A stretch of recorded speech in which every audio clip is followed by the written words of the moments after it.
Let's start earning per share का रिवीजन। Very very very important question, मेरे को पता नहीं क्यों लग रहा ये चैप्टर से पक्का एग्जाम में क्वेश्चन आ सकता है, इसलिए चैप्टर बहुत अच्छे से करके जाना। Earning per share, earning per share अपन सबसे पहली चीज ये इसमें देखे थे क्यों निकाल रहे थे, क्योंकि मेरे को कंपेयर करना है एक तो खुद की परफॉर्मेंस पिछले साल के साथ खुद के साथ, और एक तो इंडस्ट्री में दूसरे कंपनीज के साथ मेरे को कंपेयर करना है, इसलिए मैं क्या निकाल रहा हूँ, अर्निंग पर शेयर। अच्छा, एप्लीकेबिलिटी वेरी वेरी इंपॉर्टेंट है। एप्लीकेबिलिटी ये AS1 का भी पार्ट है, एप्लीकेबिलिटी वाला ध्यान देना।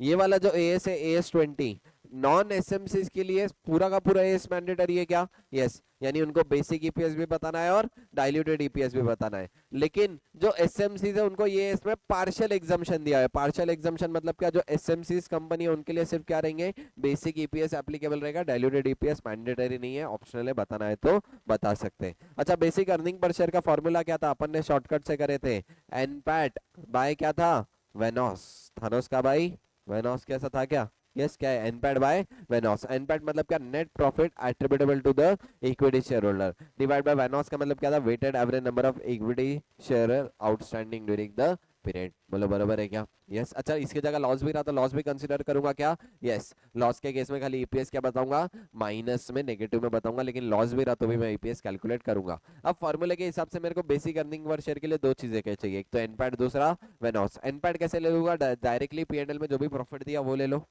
उसमें ऐड और लेस क्या करेंगे, prior period item, exceptional item, extraordinary item as पर AS5 और एनी अदर चेंजेस एज पर AS5 ऐड और लेस करूंगा। मतलब क्या, अगर पहले पीएनएल में ऐड हुआ तो अब लेस कर दो, पहले पीएनएल में लेस हुआ तो अब ऐड कर दो। अच्छा, और क्या एडिशनली लेस करूंगा, टैक्स एक्सपेंस, और क्या लेस करूंगा, प्रेफरेंस डिविडेंड। अब प्रेफरेंस डिविडेंड में दो बातें दी, प्रेफरेंस शेयर क्यूमुलेटिव है या प्रेफरेंस शेयर नॉन क्यूमुलेटिव है। अगर क्यूमुलेटिव प्रेफरेंस शेयर है तो वेदर और नॉट प्रोवाइडेड डिविडेंड क्या करूंगा, हर बार लेस करूंगा। लेकिन अगर प्रेफरेंस शेयर नॉन क्यूमुलेटिव है तो डिविडेंड प्रोवाइडेड फॉर किया तो ही क्या करूंगा मैं, लेस। अच्छा, डिविडेंड प्रोवाइडेड फॉर मतलब डिविडेंड डिक्लेयर करना, अगर डिविडेंड डिक्लेयर किया तो ही मैं ये केस में लेस करूंगा, ये केस में डिविडेंड डिक्लेयर करूं या नहीं करूं, क्यूमुलेटिव के केस में कंपलसरी लेस करूंगा ही। तो मेरा क्या आ जाएगा, net profit loss attributable to the equity shareholder, वो यहाँ पे दिया है। क्यूमुलेटिव है तो वेदर और नॉट प्रोवाइडेड, अगर नॉन क्यूमुलेटिव है तो डिविडेंड प्रोवाइडेड फॉर। बोलो बराबर है क्या?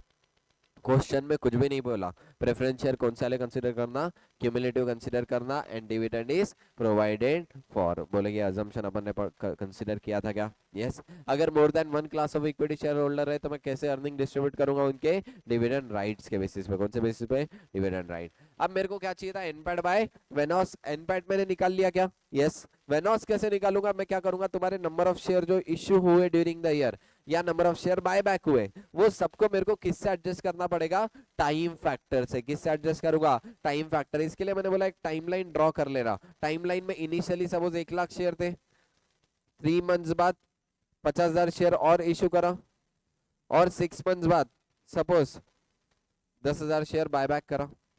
तो ये केस में 1 लाख तो पूरे साल भर थे, यानी 1 लाख को पूरे साल का टाइम फैक्टर मल्टीप्लाई करो, 1 लाख इंटू 12/12। 50,000 शेयर 3 महीने बाद इशू है, यानी वो साल भर में कितने महीने के लिए थे, 9 महीने के लिए। 50,000 इंटू 9/12। अच्छा, 10,000 शेयर बायबैक हुए, बायबैक के केस में क्या कर देना, कम हो रहे मतलब लेस कर देना। अच्छा, कब हुआ बायबैक, 6 महीने बाद, यानी 6 महीने के लिए वो शेयर थे क्या, नहीं, यानी 10,000 इंटू 6/12। बोले जम रहा क्या पक्का? अच्छा, इसकी जगह मैं क्यूमुलेटिव भी ले सकता क्या? यस, क्यूमुलेटिव कैसे ले सकता है, 1 लाख के 1.5 हो गए, तो पहले 1 लाख को कितने से मल्टीप्लाई करो, 1 लाख इंटू 3/12, बरोबर है क्या?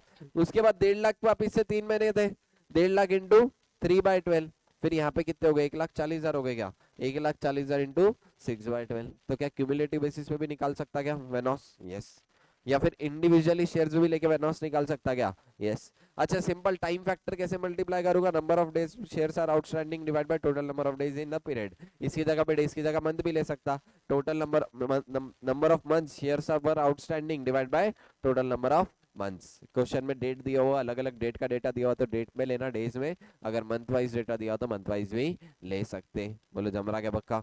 यस। अच्छा, यहाँ पे डिफरेंट डिफरेंट केसेस दिए, कौन से केस में कम से कंसीडर करूंगा, हर एक केस अपन ने इंडिविजुअली कवर किया हुआ है, नीचे ध्यान देना। सबसे पहले डायरेक्टली आ जाओ पार्टली पेड इक्विटी शेयर में। पार्टली पेड इक्विटी शेयर में मैं क्या ले लूंगा, डायरेक्टली फ्रैक्चर ले लूंगा। सपोज 10,000 शेयर पार्टली पेड है तो मेरे को देखना है वो कितना पेड है। अगर सपोज 10 रुपए का शेयर पेड, 10 रुपए का शेयर है और 5 ही पे किया, तो मैं कैसे फ्रैक्शन निकालूंगा, 10,000 इंटू 5/10।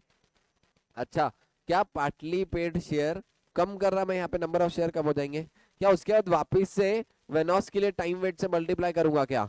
यस। पहले एक बार पार्टली पेड के लिए फ्रैक्शन लो, उसके बाद टाइम फैक्टर मल्टीप्लाई करो, यानी इसका आंसर 5000 आया, तो 5000 को फिर मैं टाइम फैक्टर से मल्टीप्लाई करूंगा वेनॉस के लिए, यानी यहाँ पे मैं सिर्फ पार्टली पेड के इक्विटी शेयर में कितने इक्विटी शेयर कंसीडर करना है वही निकाल रहा हूँ। बोलो जम रहा क्या पक्का? यस 100%। क्या है देखो, treated as a fraction only if they participate in the dividend. अगर उनको डिविडेंड राइट है तो ही मैं फ्रैक्शन ट्रीट करूंगा, अगर डिविडेंड राइट नहीं है तो मैं इसको कुछ भी कंसीडर करूंगा क्या?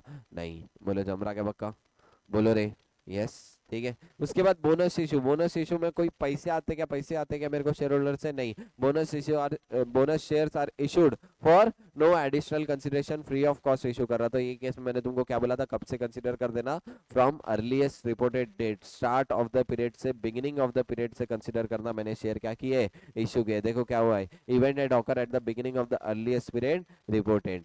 अच्छा अगर मैं पिछले साल का ईपीएस बता रहा हूँ तो क्या पिछले साल का भी ईपीएस रीस्टेट करूंगा क्या? यस कंपैरेटिव पर्पस के लिए। अगर मैं 2 साल का ईपीएस बता रहा हूँ तो करंट ईयर के लिए तो बोनस शेयर स्टार्ट से कंसीडर करूंगा, पिछले साल भी मैं कंसीडर करूंगा बोनस शेयर क्या हो गए थे? इश्यू हो गए थे। बोलो जमरा क्या पक्का? यस करंट ईयर तो इंपैक्ट होगा, लास्ट ईयर भी इंपैक्ट होगा रेट्रोस्पेक्टिवली। बोलो जमरा क्या पक्का? यस यानी बोनस शेयर में जितने भी नंबर ऑफ शेयर रहे वेनॉस में मल्टीप्लाई करना है क्या टाइम फैक्टर से? नहीं, सिंपल 12/12 यानी पूरे साल भर के लिए कंसीडर करना। बोलो जमरा क्या पक्का? यस अच्छा।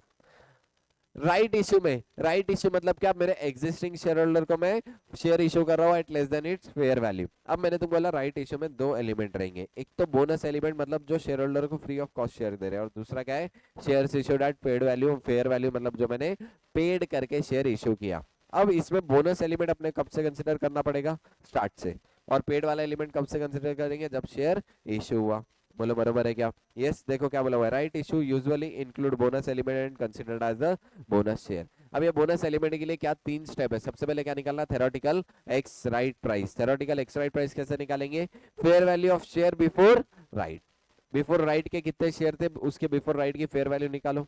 उसमें ऐड क्या करूंगा? अमाउंट रिसीव्ड इन राइट, मतलब कितने राइट शेयर इशू कर रहे हो और कितने पे इशू कर रहे हो, मल्टीप्लाई करके total amount received in right, divide by क्या करूंगा? Total number of share. Divide by क्या करूंगा? Total number of share. Total number of share मतलब कैसा? पुराने वाले plus shares issued at right. तो मेरे क्या हो जाएगा? Total number of share. अब ये मेरी क्या आ गई? Theoretical ex right price. अब थेरोटिकल एक्स राइट प्राइस से मैं क्या निकालूंगा? Adjustment factor. एडजस्टमेंट फैक्टर कैसे निकालते थे? याद आ रहा रहेगा अगर तुमको तो, fair value prior to the right issue divide by theoretical ex right price. तो मेरे पास क्या आ जाएगा? Adjustment factor. अब मैं number of share including bonus element निकालना है तो क्या करूंगा? एग्जिस्टिंग नंबर ऑफ शेयर को एडजस्टमेंट फैक्टर से अगर मैं मल्टीप्लाई कर दूं तो क्या हो जाएगा? Number of share including bonus share मेरे को मिल जाएंगे, जितना मेरे को कब से कंसीडर करना पड़ेगा? स्टार्ट से and beginning of the earliest period reported, और लास्ट ईयर भी कंसीडर करना पड़ेगा। अच्छा एडजस्टमेंट फैक्टर ऐसे कितने में डिजिट में राउंड ऑफ करता? 2 डिजिट में। तो अपने को भी कितने डिजिट में राउंड ऑफ करना है? 2 डिजिट। 2 डिजिट। अच्छा ईपीएस भी 2 डिजिट में ही राउंड ऑफ करेंगे क्या? यस ईपीएस भी कितने डिजिट में राउंड ऑफ कर देना? 2 डिजिट में। बोलो जम रहा क्या पक्का? यस। अब मेरे पास बोनस एलिमेंट निकल गया, टोटल नंबर ऑफ शेयर में existing number of share minus कर दो, बोनस एलिमेंट निकल गया। बोनस एलिमेंट तो स्टार्ट से कंसीडर कर रहे हैं, बच्चे कुछ शेयर कब से कंसीडर करना? जब से शेयर्स इश्यू हुए। बोले जम रहा क्या पक्का? यस 100%। यानी बचे वाले जो फुल्ली पेड है वो कब से कंसीडर हुआ? जब से शेयर इशू है। और बोनस वाला एलिमेंट कब से कंसीडर करूंगा? स्टार्टिंग से। बोले जम रहा क्या पक्का? यस। पोटेंशियल इक्विटी शेयर मतलब क्या? जो फ्यूचर डेट पे इक्विटी शेयर्स इशू होंगे, फ्यूचर डेट में कन्वर्टेबल है, उसको मैं क्या बोलता? Potential equity share. आज की डेट में इक्विटी शेयर नहीं थे बट उनमें पोटेंशियल है, फ्यूचर में डेट में कैसे कन्वर्ट हो जाएंगे? इक्विटी शेयर्स में। अब इसमें जब जब पोटेंशियल इक्विटी शेयर रहेंगे क्वेश्चन में, मेरे को क्या निकालना पड़ेगा? Diluted earning per share. अपने क्वेश्चन में जनरली 2 तरीके की पोटेंशियल इक्विटी शेयर है, एक तो प्रेफरेंस शेयर और दूसरा क्या था?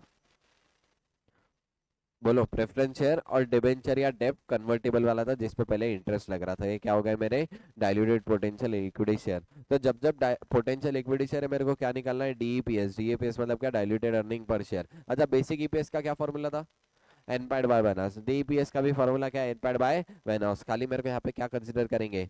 पोटेंशियल इक्विटी शेयर में उनके एक्सपेंसेस कंसीडर करने पड़ेंगे और वेनॉस में उनके नंबर ऑफ शेयर कंसीडर करूंगा। बोलो जमरा क्या? अच्छा एनपैड कैसे निकालूंगा? मैंने तुमको बोला था अगर प्रेफरेंस शेयर है कन्वर्टेबल हो रहे तो प्रेफरेंस शेयर को मैं पहले डिविडेंड दे रहा था, अगर वो इक्विटी शेयर में कन्वर्ट हो गए तो उनको डिविडेंड देने की जरूरत है क्या?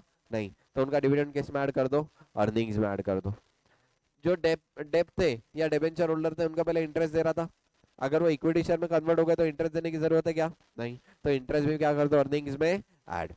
अब एक बात बताओ, अगर इंटरेस्ट को मैं इंटरेस्ट नहीं मानता तो क्या मेरा टैक्स एक्सपेंस बढ़ जाएगा क्या? यस। इसलिए इफेक्ट ऑन टैक्स एक्सपेंस क्या करूंगा मैं? लेस कर दूंगा। बोले जमरा क्या पक्का देखो, increase by the dividend.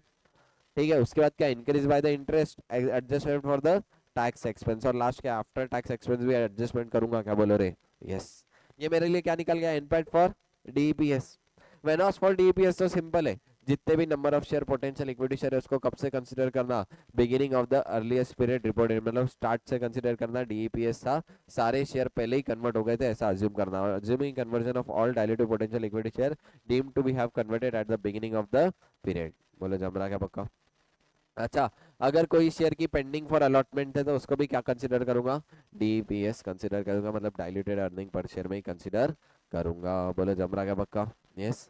Diluted earning per share in case of share option, अब ये केस में मैंने तुमको बोला it is similar to what? Right issue. Right issue में क्या करते थे अपन?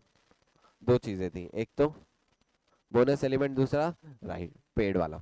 बोनस एलिमेंट कब से कंसीडर करते थे?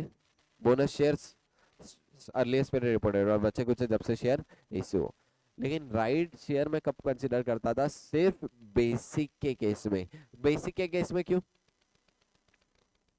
क्योंकि वहां पे मेरे पुराने वाले शेयर होल्डर कुछ भी चेंज हो रहे क्या? नहीं। राइट इशू की वजह से कभी भी मेरी अर्निंग्स डाइल्यूट नहीं होती, क्योंकि पुराने इक्विटी शेयर होल्डर, अगर मैं सिंगल शेयर होल्डर हूं तो मेरे ही पहले 10 शेयर थे अब 12 हो गए, तो अर्निंग पर शेयर डाइल्यूट हुआ क्या? नहीं। लेकिन शेयर ऑप्शन के केस में मैं किसको दूंगा? एम्प्लॉय या किसी थर्ड पर्सन को ऑप्शन दूंगा, option to purchase share at less than its fair value. तो ये केस में मेरी अर्निंग डाइल्यूट होगी क्या? यस। यानी शेयर ऑप्शन के केस में मेरे को डाइल्यूटेड अर्निंग पर शेयर में कंसीडर करना है, लेकिन शेयर ऑप्शन बेसिक में कंसीडर करूंगा क्या? नहीं। अब शेयर ऑप्शन में भी दो चीजें, एक तो बोनस वाला एलिमेंट और दूसरा पेड वाला।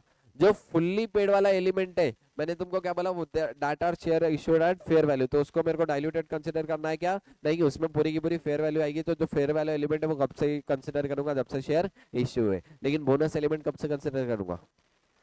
Beginning of the earliest period reported bonus element. अच्छा, यहाँ पे बोनस शेयर है या बोनस एलिमेंट है? बोनस एलिमेंट है, इसलिए बोनस एलिमेंट सिर्फ किसमें कंसिडर करूंगा? Diluted earning per share. Basic earning per share में कंसिडर करूंगा क्या? नहीं। अब देखो इसका कैसे निकलता? सबसे पहले जो भी तुम अमाउंट रिसीव कर रहे एट द शेयर ऑप्शन, पूरा अमाउंट अज्यूम क्या करना? किस पे आए? Proceeds assume to be at fair value. तो जितने भी पैसे आ रहे हैं उसको किससे डिवाइड कर दो? फेयर वैल्यू पे। तो क्या अपने पास क्या निकाल लेंगे? Number of share to be issued at fair value.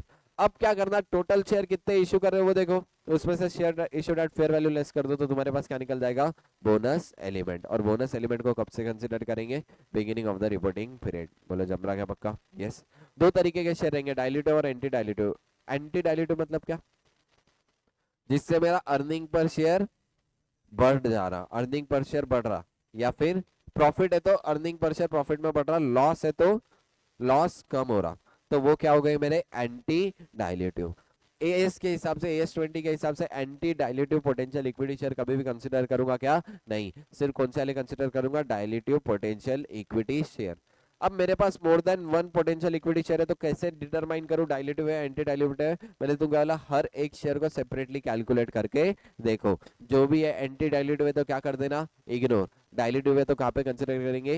DPS में। देखो वही है, anti dilutive conversion to the equity share increase the earning per share, या फिर लॉस कम होगा। Anti dilutive potential equity share are इनको ignored. Potential equity share is considered separately. कैसे निकालूंगा? डाइल्यूटिव है या एंटी डाइल्यूटिव है, कैसे क्वेश्चन करूंगा? एक एक को सेपरेटली कंसीडर करके देखूंगा, और उसका डाइल्यूटिव टू लीस्ट डाइल्यूटिव कौन से एक सीक्वेंस में ही कंसीडर करूंगा। ठीक है, यहाँ पे दिया हुआ है देखो। अगर डिक्रीज हुई अर्निंग पर शेयर मतलब क्या है? डाइल्यूटिव ईपीएस में लो। इंक्रीज हो रही तो एंटी डाइल्यूटिव ईपीएस में मत लो। लॉस इंक्रीज हो रहा मतलब डाइल्यूटिव ईपीएस में लो। लॉस कम हो रहा मतलब क्या है? एंटी डाइल्यूटिव ईपीएस में मत लो। इसके ऊपर एक क्वेश्चन भी था। अच्छा, रीस्टेटमेंट हर बार अपन क्या करते हैं? 2 ईयर का डेटा प्रेजेंट कर रहे हैं, प्रीवियस ईयर और करंट ईयर। तो क्या मैं प्रीवियस ईयर का भी ईपीएस रीस्टेटेड ईपीएस बताऊंगा क्या? यस, प्रीवियस ईयर का भी ईपीएस बताना है, और मेरे को कौन सा बताना है? Restated EPS. बोलो जमरा क्या पक्का?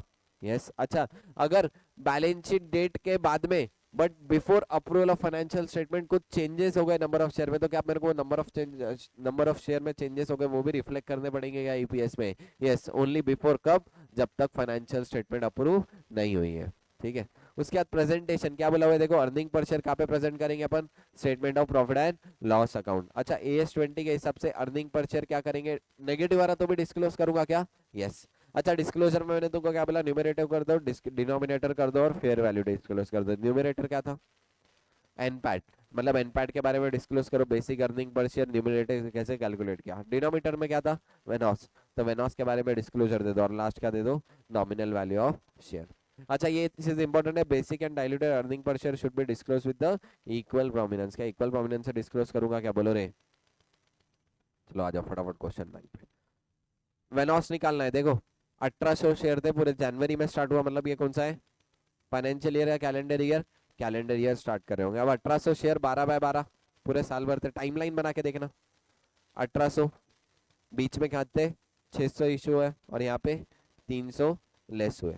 अब देखो 1800 तो पूरे साल भर थे, इंटू 12/12, क्या करूंगा 600 कब आए देखो, मई में कितने महीने होते हैं, मई में मई के बाद जून जुलाई अगस्त सितंबर अक्टूबर नवंबर दिसंबर, 7 महीने, 7/12। और उसके बाद बायबैक हुआ, लेस करना 300, नवंबर दिसंबर 2/12, तो कितना आ गया वेनोस, बोलो 2100। अच्छा क्या मैं इसको अल्टरनेटिवली क्यूमुलेटिव भी ले सकता क्या, यस। 1800 जनवरी से मई तक देखो, जनवरी फरवरी मार्च अप्रैल मई, 1800 इंटू 5/12, 1800 इंटू 5/12, ठीक है। उसके बाद कितने हो गए बैलेंस, 2400, 2400 मई से नवंबर तक था, मतलब जुलाई अगस्त सितंबर 3 महीने बरोबर, अक्टूबर जुलाई अगस्त सितंबर अक्टूबर 4 मंथ्स, 5 मई जून, अच्छा जून रह गया, जुलाई जून जुलाई अगस्त सितंबर अक्टूबर, 2400 इंटू 5/12, और बाद में क्या है 2100 शेयर कब थे, नवंबर एंड दिसंबर, यानी 2100 इंटू 2/12, ये क्यूमुलेटिव किया, ये इंडिविजुअल किया। तुमको जो मेथड इजी लग रही वो फॉलो कर सकते। चलो डायरेक्टली आ जाओ, बोनस शेयर वाला क्वेश्चन है देखो, 18 लाख शेयर, 18 लाख अर्निंग थी प्रीवियस ईयर की, करंट ईयर की अर्निंग है 60 लाख, इक्विटी शेयर आउटस्टैंडिंग है 20 लाख। बोनस शेयर दिया, bonus share issue was 2 equity share for each outstanding, मतलब कितने बोनस शेयर हो जाएंगे, बोलो। ईच आउटस्टैंडिंग यानी 2 से मल्टीप्लाई करो, 40 लाख बोनस शेयर, यानी टोटल नंबर ऑफ शेयर कितने हो जाएंगे, 60 लाख। तो बेसिक अर्निंग पर शेयर बता सकते हैं क्या, यस। दोनों को 60-60 से डिवाइड करो, कितना हो जाएगा, बोलो। करंट ईयर का 1 आएगा और प्रीवियस ईयर का 0.3, यही आया, 1 and 0.3। चलो डाइ same as question number 9, right share वाला क्वेश्चन है देखो, फटाफट निकाल सकते हैं क्या राइट शेयर के केस में, अपन सबसे पहले क्या निकालते हैं, थेरोटिकल एक्स राइट प्राइस, उसके बाद एडजस्टमेंट फैक्टर निकालते हैं, एडजस्टमेंट फैक्टर को भी नंबर ऑफ शेयर से मल्टीप्लाई करूंगा तो मेरे को कौन से निकल जाएंगे, बेसिक वाले, बोलो जमरा क्या पक्का। चल शेयर इशू कब किया, मार्च में, मतलब X1 X2 कैलेंडर ईयर है, मार्च में मतलब 2 महीने बाद मैंने शेयर ही इशू कर दिए, बोलो जमरा क्या पक्का, यस। अर्निंग पहले लाख की, फर्स्ट ईयर की थी 11 लाख, दूसरे ईयर की थी 15 lakh, 5 lakh share existing share थे, राइट इशू प्राइस है 15। थेरोटिकल एक्स राइट प्राइस कैसे निकालते, अच्छा यहाँ पे फेयर वैल्यू भी दी हुई है, थेरोटिकल एक्स राइट प्राइस कैसे निकालते, पहले की फेयर वैल्यू 5 लाख इंटू 21, बरोबर है क्या। उसके बाद अमाउंट रिसीव्ड इन राइट, कितने शेयर इशू कर रहा राइट में, मैं 1 लाख शेयर इशू कर रहा, 15 के हिसाब से आएंगे। अच्छा टोटल नंबर ऑफ शेयर कितने हो जाएंगे फिर, 5 पहले के, 1 लाख राइट इशू मतलब 6 लाख, मतलब कितना आ गए 20। थेरोटिकल एक्स राइट प्राइस कितना गया 20। एडजस्टमेंट फैक्टर कैसे निकालेंगे, fair value by theoretical ex right price, 21/20 कितना आया, बोलो 1.05 आया क्या थेरोटिकल एक्स राइट प्राइस। अब देखो 5 लाख को किससे मल्टीप्लाई करूंगा, 1.05, तो कितने आ गए 525, ये मेरे को स्टार्ट से कंसिडर करना है क्या, यस। अब देखो टोटल शेयर कितने थे 6 लाख, 525 बिगिनिंग से कंसिडर कर रहा है, यानी 75 कब से करूंगा, 75 क्या है, share issued at full price, मतलब 75 कब से, जब से इशू हुआ, मतलब कब इशू है शेयर, मार्च से, यानी मार्च से कंसिडर करूंगा क्या, यस। यानी 525 इंटू 12/12, बरोबर है क्या।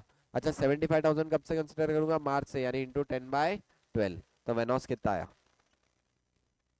देखो वही आएगा 587 500, तो 15 को 587 500 से डिवाइड करूंगा, बोले जमरा क्या पक्का, कौन सा लगा ऐसा, राइट वाला। चलो शेयर ऑप्शन वाला केस है, शेयर ऑप्शन में सेम मैंने तुमको क्या बोला, खाली यहाँ पे बोनस एलिमेंट निकालने का तरीका अलग है। जितने भी मैंने तुमको क्या बोला, जितने भी पैसे एज्यूम करना फेयर वैल्यू पे आए, क्वेश्चन की फेयर वैल्यू 20 दी हुई है, 1 लाख शेयर इशू कर रहा 15 पे, तो share issued at fair value कितने हो जाएंगे, 1 लाख इंटू 15 डिवाइड बाई 20, यानी कितने आ गए 75 इशूड एट फेयर वैल्यू, तो बोनस शेयर कितने हो गए एक में से 25,000 बोनस हो गया क्या? यस, बोनस एलिमेंट है तो कब से कंसिडर करूंगा? Beginning of the reported date. अच्छा, बेसिक में बेसिक क्या कैलकुलेशन में आएंगे क्या? नहीं, बेसिक का कैलकुलेशन अनइम्पैक्टेड होगा। 12/5 बेसिक का कैलकुलेशन करो,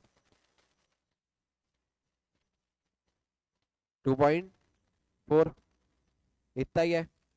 अच्छा, उसके बाद बेसिक बेसिक होगा डाइल्यूटेड के कैलकुलेशन में क्या कंसिडर करूंगा? 25,000 शेयर कंसिडर करूंगा। यस, वहां पे क्या आ जाएंगे?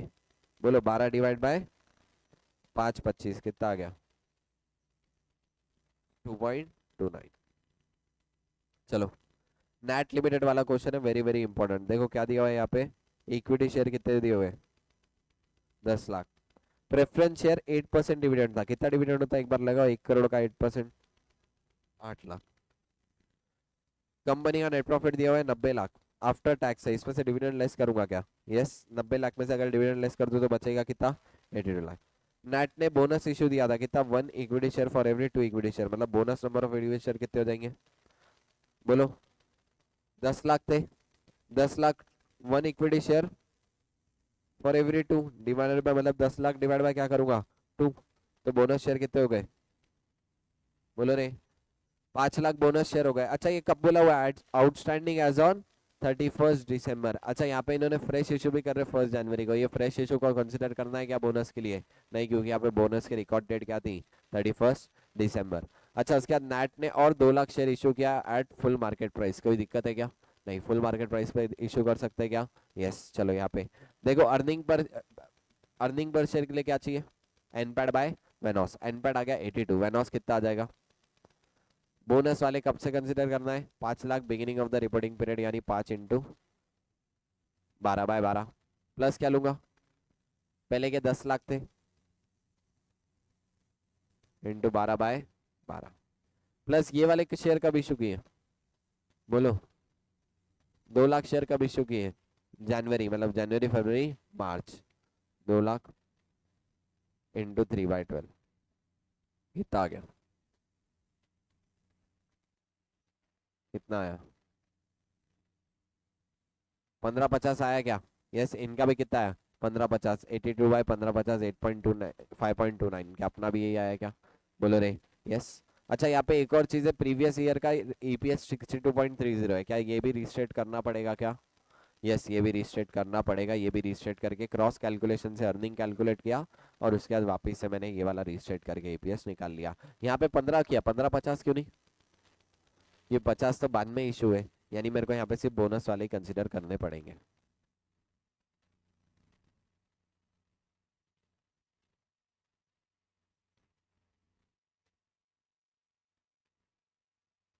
चलो, पाटली पेड वाला क्वेश्चन है। देखो क्या है, 6 लाख इक्विटी शेयर थे of rupees 10 each, 5 paid up. तो इसको कितना कंसिडर करूंगा? 6 लाख को 5/10, मतलब 3 ही कंसिडर करूंगा क्या? यस, 3/12/12। अब लेटर ऑन डेट पे क्या हुआ, पूरे के पूरे जिन्होंने इन्होंने कॉल्ड अप कर लिए कब? 7 महीने बाद। लेकिन इसमें से क्या हुआ, 60,000 इक्विटी शेयर ने पे ही नहीं किया। 60,000 इक्विटी शेयर ने पे नहीं किया, मतलब 60,000 equity, one share holder having 60,000 equity share not paid the share. यानी एक बात बताओ, 3 लाख में से इसके 60 में से 30 तो पहले ही कंसिडर किया, यानी इसके 30 कंसिडर करूंगा क्या? नहीं, यानी रिमेनिंग 3 लाख में से 30,000 निकाल देंगे तो बचेंगे कितने? 270। 270 को 7/12 से कंसिडर करना तो तुम्हारा क्या आ जाएगा? वेनॉस आएगा। तो वेनॉस आया 457,500, 2196, और ईपीएस आ गया 4.8। अच्छा, एक और बार बता रहा, देखो कितना है टोटल शेयर्स कितने थे? 6 लाख। 6 लाख में से 60,000 इक्विटी शेयर ने नहीं पे करे, यानी 540 ने पे करे। कितने पे करे? 5/10। कितना आ गया? 270। इसलिए 270 कंसिडर किया। जिसने 60 पे ही नहीं किया उसको कंसिडर किया क्या? नहीं। अच्छा, यहाँ पे बोला हुआ है after considering dividend on preference share, तो वापस से मेरे को माइनस करने की जरूरत है क्या? नहीं। अगर यहाँ पे नहीं बोलता है आफ्टर कंसिडरिंग तो 340 अलग से माइनस करता, लेकिन यहाँ पे ऑलरेडी माइनस हो चुका है। चलो, लास्ट क्वेश्चन कौन सा है? डाइल्यूटेड अर्निंग पर शेयर वाला क्वेश्चन है। Number of equity share outstanding 30 lakh थे, बेसिक अर्निंग पर शेयर 5 है। यानी एक बात बताओ, अर्निंग्स कितने हो गए? नेट पैट के एनपैट कितना हो गया? 1,50,00,000। यहाँ पे कन्वर्टेबल डिवेंचर दिया 12%, तो कितना हो गया? 50,000 इंटू 100 कितने के हो गए? और उसको 12%, यानी कितना हो गया इंटरेस्ट? 6 लाख। तो 1.5 करोड़ में 6 लाख ऐड, लेकिन इसी के ऊपर का टैक्स एक्सपेंस लेस, तो कितना आ गया 1,54,20,000। अच्छा, डाइल्यूटेड अर्निंग पर शेयर के लिए नंबर ऑफ शेयर कितने कंसिडर करूंगा, 30 पहले थे, कन्वर्ट होके कितने हो जाएंगे, 5 लाख और बढ़ जाएंगे। देखो 50,000 थे 10 ईच, यानी 5 लाख और बढ़ जाएंगे, यानी 35 हो जाएगा। तो करो 35 से डिवाइड, क्या यही आया क्या?